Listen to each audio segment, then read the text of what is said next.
You're no longer part of our strategic vision, Michael. The words, spoken by Emily Carter across the sterile expanse of the conference table, landed with the force of a physical blow.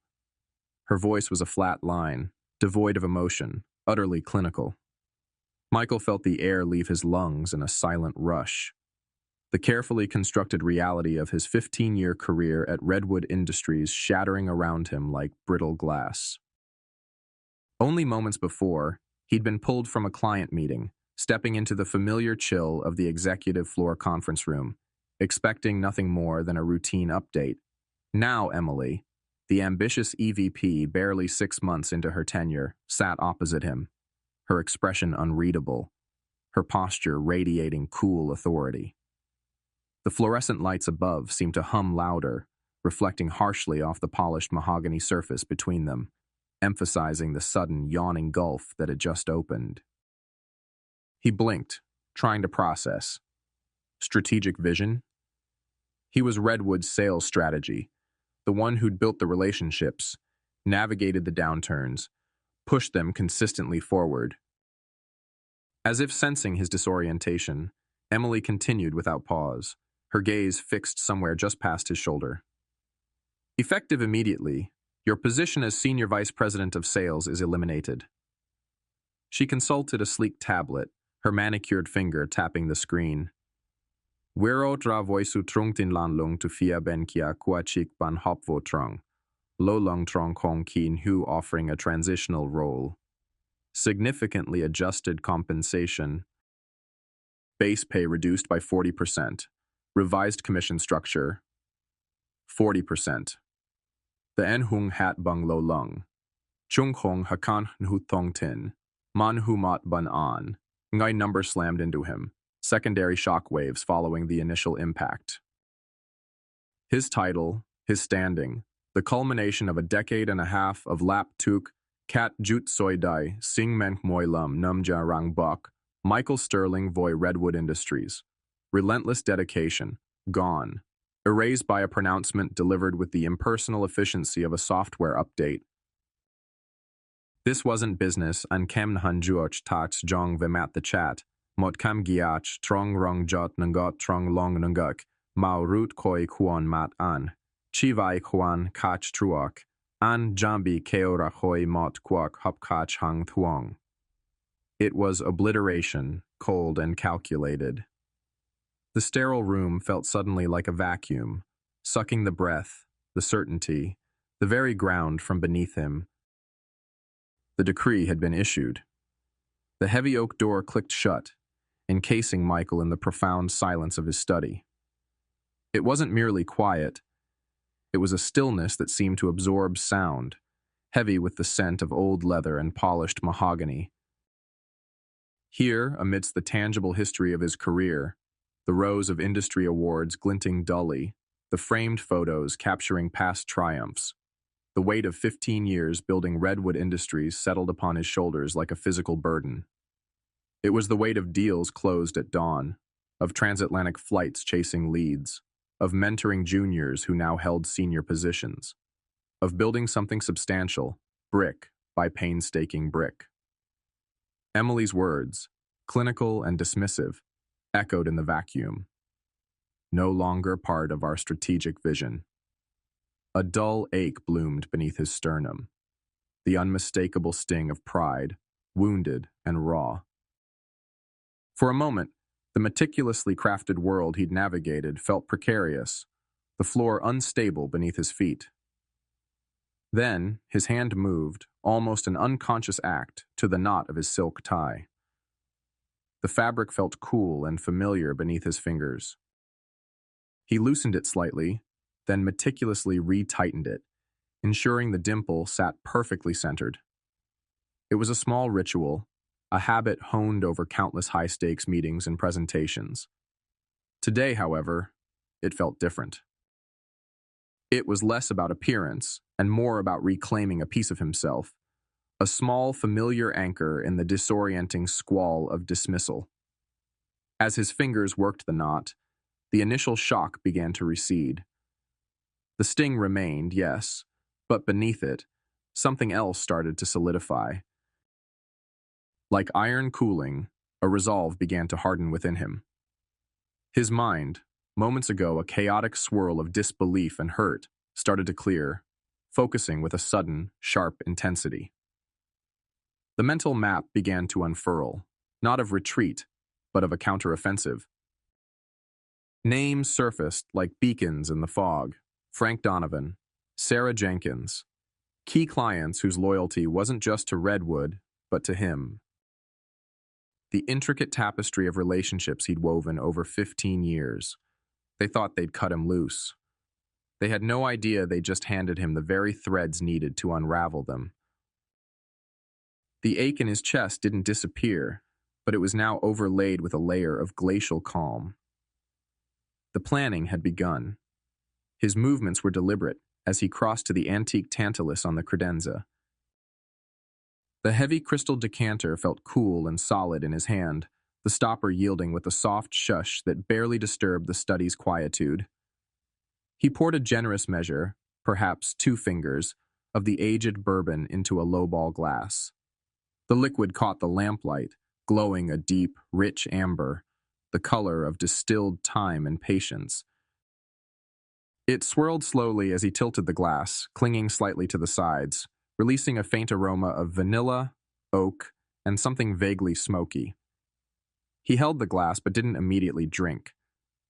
The warmth radiating from the bourbon, the sheer physical beauty of the liquid, stood in stark, almost mocking contrast to the icy churn of betrayal still settling in his gut. One was smooth, predictable, crafted over the years. The other was jagged, sudden, a raw wound inflicted by those he'd helped build. Turning, he walked towards the tall window that overlooked the sprawling cityscape. Evening was drawing in, and thousands of lights were beginning to prick the deepening blue, transforming buildings into constellations of human endeavor. The skyline wasn't just concrete and glass. It was a vast, interconnected network of commerce, ambition, and power. A game board he knew intimately. His eyes, moments ago clouded with the shock of dismissal, now scanned the familiar panorama with a new, calculating clarity. He wasn't seeing the imposing headquarters of Redwood anymore, a monument to his past labors. Instead, he saw the vectors of influence, the pathways of capital, the vulnerabilities and strengths of competitors, particularly Summit Supply Group. He saw the web of relationships he personally held, strings that Emily, in her spreadsheet-driven myopia, hadn't even registered. The betrayal wasn't a closed door. It was a flank left dangerously exposed by them. They thought they were cutting dead weight. They were actually severing the sinews that held some of their most valuable connections together. A wry, almost imperceptible smile touched Michael's lips. Defeat? No, this felt different. This felt like the sharp, exhilarating intake of breath before a decisive move. This was an opportunity, delivered gift-wrapped in the guise of treachery. He finally raised the glass, the amber liquid cool against his lips before the slow, warming burn traveled down. The first move on the new board had been made. Sunlight, crisp and bright, sliced through the blinds, banishing the shadows of the previous night. The half-empty bourbon glass sat on the desk, a relic of contemplation, replaced now by a steaming mug of black coffee. Michael sat upright, the desk clear except for his phone and a slim notepad. The turmoil hadn't vanished, but it was now channeled, focused into a sharp point of purpose. He picked up the receiver, the cool plastic familiar in his hand. He dialed Frank Donovan's direct line at Pacific Builders, bypassing gatekeepers, a privilege earned over 12 years of mutual trust and successfully navigated projects. The number was etched in his memory, as familiar as his own. It rang twice, then Frank's characteristically gruff but friendly voice came on the line. Donovan. Michael's voice, when he spoke, was perfectly modulated, steady, clear, betraying none of the upheaval of the past 24 hours. Frank, Michael here. A beat of silence, then recognition, warmer now. Michael, Good to hear from you. Everything all right? The inherent question hung in the air. An SVP calling direct on a weekday morning often meant something significant. Things are shifting, Frank, Michael said, choosing his words with deliberate care.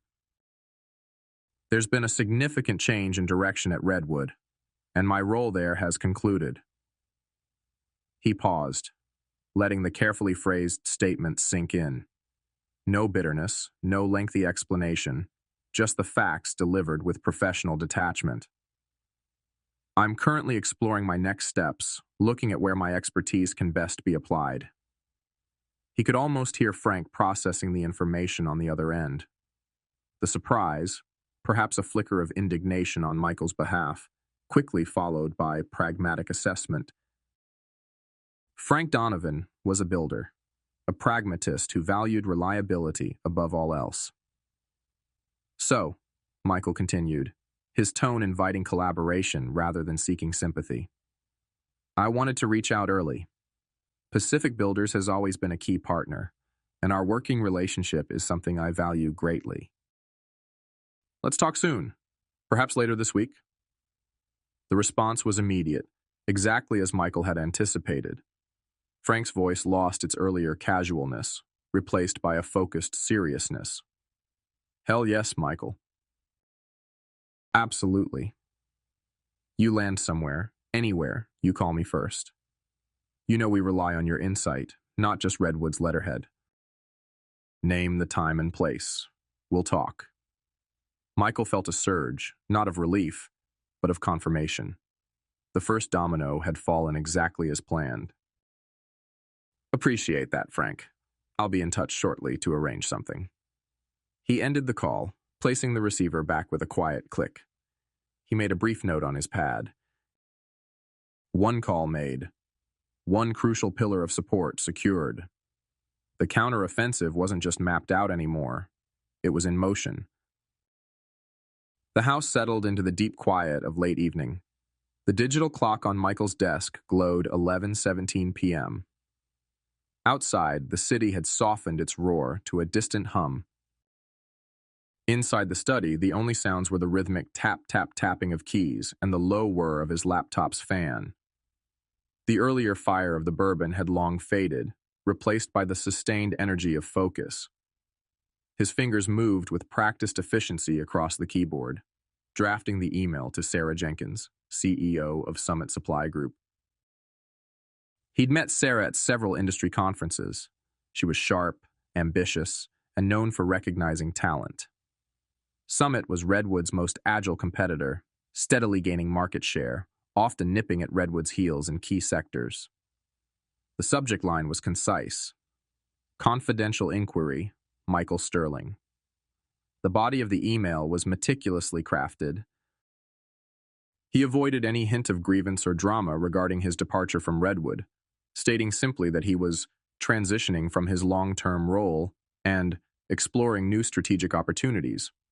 The core of the message lay in outlining, with subtle confidence, what he brought to the table. 15 years of senior leadership in commercial supply chain logistics and client relationship management within the sector.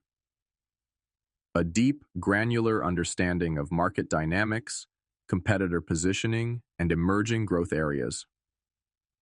Proven ability to cultivate and maintain high-value, long-term client partnerships resulting in significant sustained revenue growth. He resisted the urge to mention specific figures, knowing the implication was powerful enough. An established network built on trust and mutual respect. He wasn't asking for a job directly. Instead, he proposed a brief, confidential conversation at her convenience to discuss potential synergies and how his experience might align with Summit's forward momentum. It was an offer, an opening gambit, presenting himself as a valuable asset, suddenly, unexpectedly, available. He read it through twice, tweaking a word here, adjusting a phrase there, ensuring the tone was professional, forward-looking, and undeniably competent. Satisfied, he moved the cursor over the send button and hesitated. Not out of doubt, but out of strategy. Sending it now, late at night, might seem impulsive, even desperate. Better to let it sit. He would review it again in the clear light of morning, ensuring every nuance was perfect. Timing was everything. With a final click, he saved the message to his drafts folder. The email sat there, a digital arrow knocked and ready, awaiting the opportune moment to be loosed. This pause wasn't inaction. It was control. It was the patient calibration before launching the next crucial phase of his reclamation. He closed the laptop, the soft click echoing the finality of his decision and the calculated patience of his plan. The restaurant was intentionally nondescript, a small Italian place tucked away on a side street, dimly lit, with high-backed booths offering privacy. Michael arrived first, choosing a corner seat that faced the entrance but was shielded from general view. David Chen slipped in precisely on time, his usual calm CFO demeanor overlaid with a thin veneer of anxiety. His eyes darted around the room before he slid quickly into the booth opposite Michael. "Thanks for meeting me, David," Michael began, keeping his voice low. "I appreciate you taking the risk." David waved a dismissive hand, though his gaze remained watchful. "Nonsense. 15 years count for something, Michael. Besides," he leaned in slightly, his voice dropping further, "the way they handled things, it wasn't right. Emily's strategic vision feels more like strategic demolition." He took a quick sip of water. They ordered simple pasta dishes, making small talk about innocuous subjects until the waiter retreated. Then, David got straight to the point, his words hushed but intense. "Your suspicions were correct, Michael. They never truly grasped the value of your client book. They saw your salary, your expense reports, the legacy relationships, but they missed the bedrock." He leaned forward again, almost conspiratorially. "I ran the numbers discreetly after the announcement. Your top accounts, the ones you managed?" Michael met his gaze, waiting. David murmured the figure, his eyes locking onto Michael's. "Conservatively? Easily upwards of $16 million annually, Michael." 16, maybe more. That's nearly a quarter of Redwood's stable revenue stream. They grossly, criminally underestimated what you represented. The number hung in the air between them. Michael didn't gasp or exclaim. He simply absorbed it. It wasn't entirely a surprise. He'd always known his portfolio was significant. But hearing the confirmed figure, spoken aloud by the man who knew the financials, was like pouring gasoline onto the embers of his resolve. $16 million. Dismissed as outdated. The sheer, breathtaking incompetence of it settled deep within him, hardening into pure, cold determination. Emily hadn't just cut him loose. She'd willfully blinded herself to a foundational pillar of the company's success. "They saw you as a cost center they could trim," David continued quietly, shaking his head slightly. "They didn't see the revenue you secured, the loyalty you commanded that insulated those accounts from competitors like Summit." "Thank you, David," Michael said, his voice steady, imbued with a new weight. "This information, it clarifies things." "Just be careful, Michael," David added, glancing towards the door as the waiter approached with their food. "Emily plays hardball, and the board, they're backing her aggressive cost-cutting mandate for now. Don't underestimate how far they might go to protect their narrative if things start to unravel." They ate quickly, the conversation shifting back to safer topics. The check was paid, and they left separately, nodding curtly.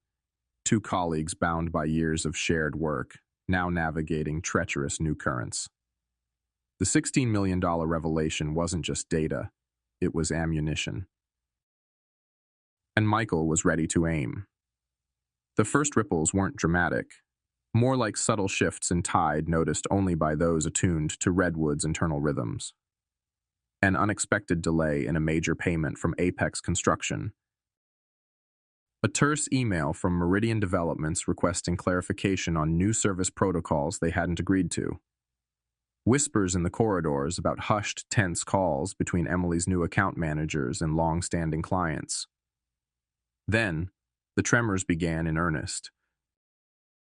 Over the next 3 months, the span of a single business quarter, the migration started, not with a bang, but with a series of quiet, decisive departures.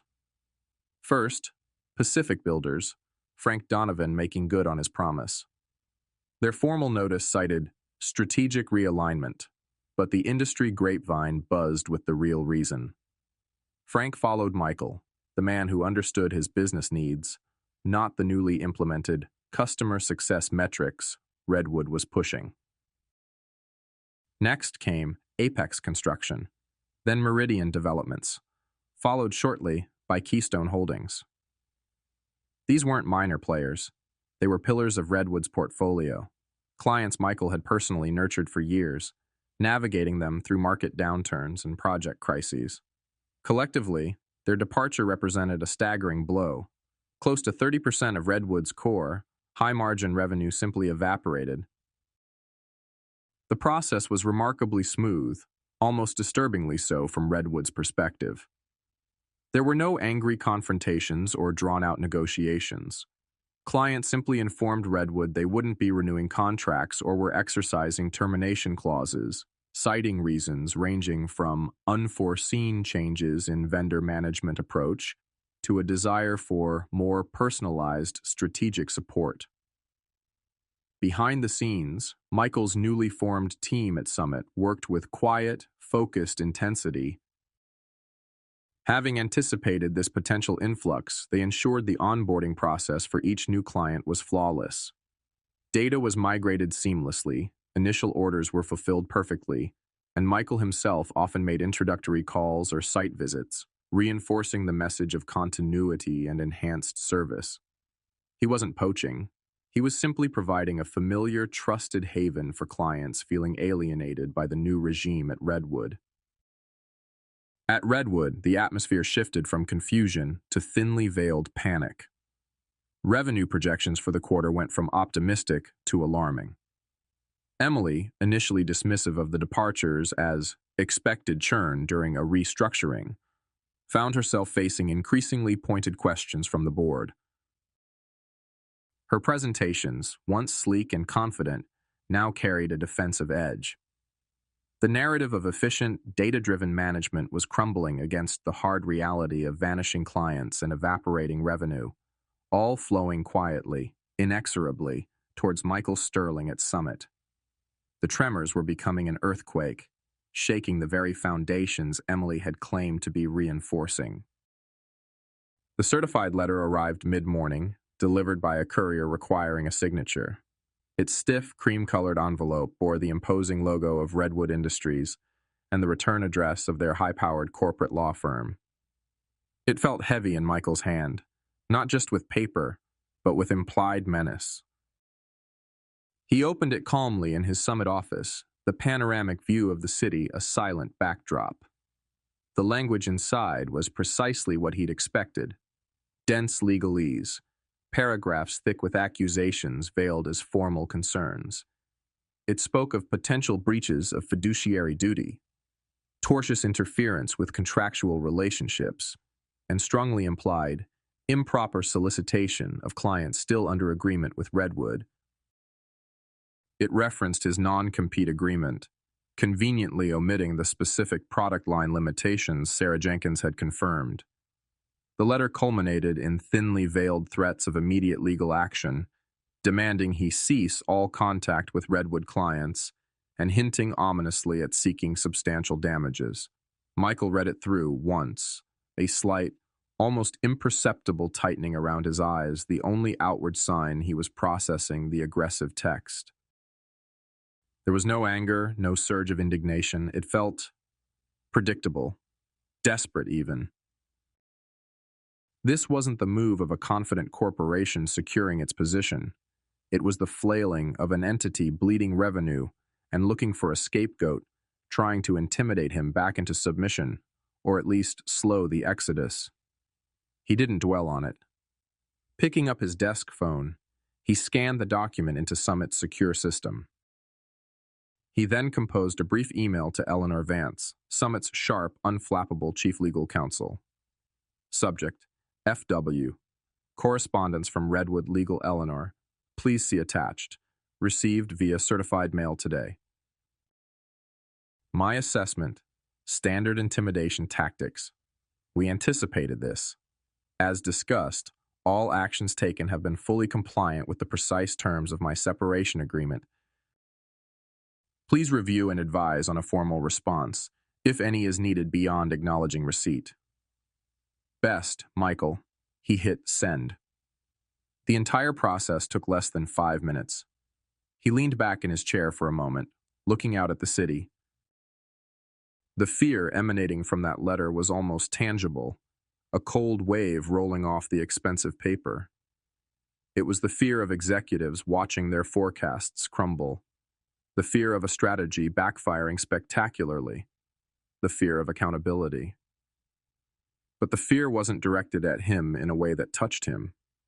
It was emanating from Redwood. They were scared. And this heavy-handed legal threat was proof. It simply confirmed his strategy was working even better than anticipated. Michael listened to the Redwood Q3 earnings call via the web stream, the audio feed piped discreetly through his office computer speakers. He wasn't gloating, merely observing, gathering data, assessing the impact. Sarah Jenkins was likely listening too, as were countless competitors and industry watchers. The call began with the usual pleasantries and boilerplate financial summaries from Redwood's CEO, Arthur Vance, a man known more for his silver hair and smooth corporate speak than for operational grit. But even Vance's polished veneer couldn't hide the underlying strain in his voice as he moved past the sanitized highlights. The QA session started innocuously enough, then pivoted sharply. Jessica Chen, a notoriously sharp analyst from Sterling Financial, fired the first direct salvo. Mr. Vance, your report mentions transitional headwinds impacting revenue. Can you quantify the client attrition rate in your core commercial division this quarter? We're seeing market estimates suggesting a loss potentially exceeding 20%. There was a fractional pause, longer than usual. Vance cleared his throat. Thank you, Jessica. As noted, we are navigating a period of strategic realignment. There has been some anticipated client portfolio adjustment. The 20% figure you cite is speculative, based on external modeling. We are actively managing our client relationships through this transition. Translation. Yes, it's bad, but I won't confirm your number. Another analyst, Mark Riley from Beacon Investments, immediately followed up, his tone skeptical. Arthur, portfolio adjustment sounds rather benign. Rumors are persistent that several key, high-value accounts, including Pacific Builders and Apex Construction, have recently moved their business, specifically to Summit Supply Group. Can you confirm or deny these specific client departures? Another pause, this one heavier. Vance's voice tightened perceptibly. Mark, as you know, we don't comment on specific client contracts or competitor activities due to confidentiality agreements. We maintain strong relationships across our portfolio and are in ongoing discussions, dialogues with all our key partners regarding their evolving needs and our enhanced service offerings. Translation. I can't deny it, so I'll hide behind confidentiality and jargon. The evasiveness was palpable. It wasn't just what Vance said, but how he said it, the slight hesitations, the reliance on vague corporate buzzwords, enhanced service offerings, strategic realignment, instead of direct answers. The analysts weren't buying it. Follow-up questions pressed further on margin impacts, the effectiveness of the new sales leadership, pointedly not mentioning Emily by name, but the implication was clear, and the timeline for recovery. Vance deflected, circled, and obfuscated, but the damage was done. The silence between his words spoke louder than the carefully chosen phrases. The call painted a clear picture. Redwood was bleeding significant business. They seemed unsure how to stop it, and the market was taking notice. Michael closed the web stream window. He didn't need to hear any more.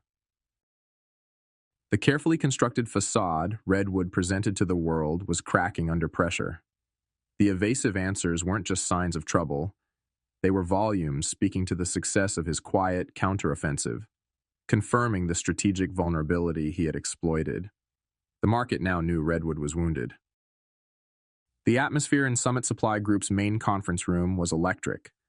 Sunlight streamed through the floor-to-ceiling windows, illuminating polished surfaces and the faces of the executive team, all gathered for the Q1 performance review.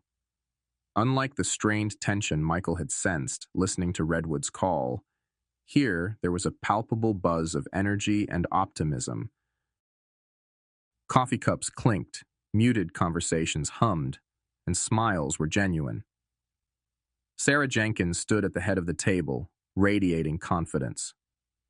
The projected slides behind her displayed upward trending graphs and bold, positive numbers. When she reached the new business development section, a hush fell over the room. "And now," Sarah announced, her voice clear and carrying a note of barely contained excitement, "for our Q1 new business results. I'm thrilled to report that we've onboarded a staggering $13.7 million in new annualized contract value this quarter alone." A wave of impressed murmurs and a smattering of applause rippled through the room. Sarah let it subside before continuing, turning her gaze pointedly towards Michael, who sat attentive and composed near the end of the table. "A significant portion of this remarkable growth," she continued, her smile widening, "is directly attributable to the efforts of our newest division, spearheaded by SVP Michael Sterling. Michael and his team have seamlessly integrated several key strategic accounts, demonstrating immediate and substantial value. This performance hasn't just met expectations, it has significantly exceeded our most optimistic projections for this stage." All eyes turned to Michael. He met their gazes with a calm, appreciative nod, offering a brief, understated smile. Inside, however, a quiet current of deep satisfaction flowed through him. It wasn't the loud bang of victory, but the quiet click of a complex mechanism falling perfectly into place. 13.7 million. Much of it is former Redwood revenue, now fueling Summit's ascent. It was validation, delivered not through argument or confrontation, but through results, the purest form of vindication in the business world. He thought back to the Redwood earnings call, Vance's evasiveness, the analysts' pointed questions about attrition. Here, the numbers spoke for themselves, clear and undeniable. Redwood's loss was Summit's gain, facilitated by the very relationships and expertise Redwood had deemed outdated. He wasn't just surviving, he was thriving, building something new and proving his worth tenfold. As Sarah moved on to discuss future growth strategies, leveraging the new client base, Michael listened intently, already mapping out the next phase, a strategist watching his meticulous plan unfold exactly as envisioned, piece by perfect piece. It was late afternoon when Michael's assistant buzzed him. "Mr. Sterling, there's an Emily Carter here to see you. She doesn't have an appointment." Michael paused for only a fraction of a second. Carter. Emily hadn't even used her married name professionally at Redwood. A small, telling detail. "Send her in, Linda. Thank you." He stood, not out of courtesy, but to meet her on his own terms, behind the expanse of his large, uncluttered desk. His office, with its sweeping city views and modern furnishings, spoke of success and forward momentum, a stark contrast to the traditional, heavier atmosphere he recalled at Redwood. Emily entered, and the change in her was immediately apparent. The razor-sharp, impeccably tailored power suit was gone, replaced by something competent but less commanding. Her usual air of crisp authority had evaporated, leaving behind a visible strain around her eyes and a tightness in her jaw. She looked tired, perhaps even diminished. She stopped a few feet inside the door, clutching her briefcase perhaps a little too tightly. "Michael," she began, attempting a professional smile that didn't quite reach her eyes. "Thank you for seeing me on such short notice." He inclined his head slightly, his expression neutral. "Emily, what can I do for you?" She took a hesitant step forward, glancing around the impressive office before meeting his gaze. I was hoping perhaps we could discuss, well, the recent industry shifts. Your perspective, given your current position, and history would be quite valuable for some analysis I'm conducting. The excuse was flimsy, almost transparent. Industry shifts? She was standing in the office of the man who was the industry shift impacting her former company so devastatingly. She hadn't come for insights. She'd come seeking something else, understanding, perhaps absolution, or maybe just a desperate attempt to gauge the extent of the damage he represented. Michael met her gaze evenly, holding it for a moment. There was no animosity in his eyes, no triumph, just a cool, professional distance. The man she had dismissed as outdated, as no longer part of the strategic vision, now held the strategic high ground. "I appreciate the thought, Emily," he replied, his voice calm and measured. "However, I'm afraid my schedule is quite full these days." He made no move towards the chairs arranged opposite his desk. He didn't offer her a seat. The unspoken message hung heavy in the air. "You are not welcome here. This meeting is over." For a moment, Emily just stood there, the forced smile faltering on her lips. A flicker of disbelief crossed her face, quickly followed by a dawning realization, then a visible slump of the shoulders. Defeat. It settled over her like a shroud. She had expected something else. Anger, perhaps? An opportunity to negotiate, to apologize, to somehow mitigate the disaster unfolding back at Redwood.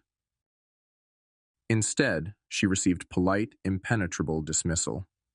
She swallowed, gathering the tattered remnants of her composure. I understand." "Of course." "Well," she fumbled slightly with her briefcase clasp. "Thank you for your time."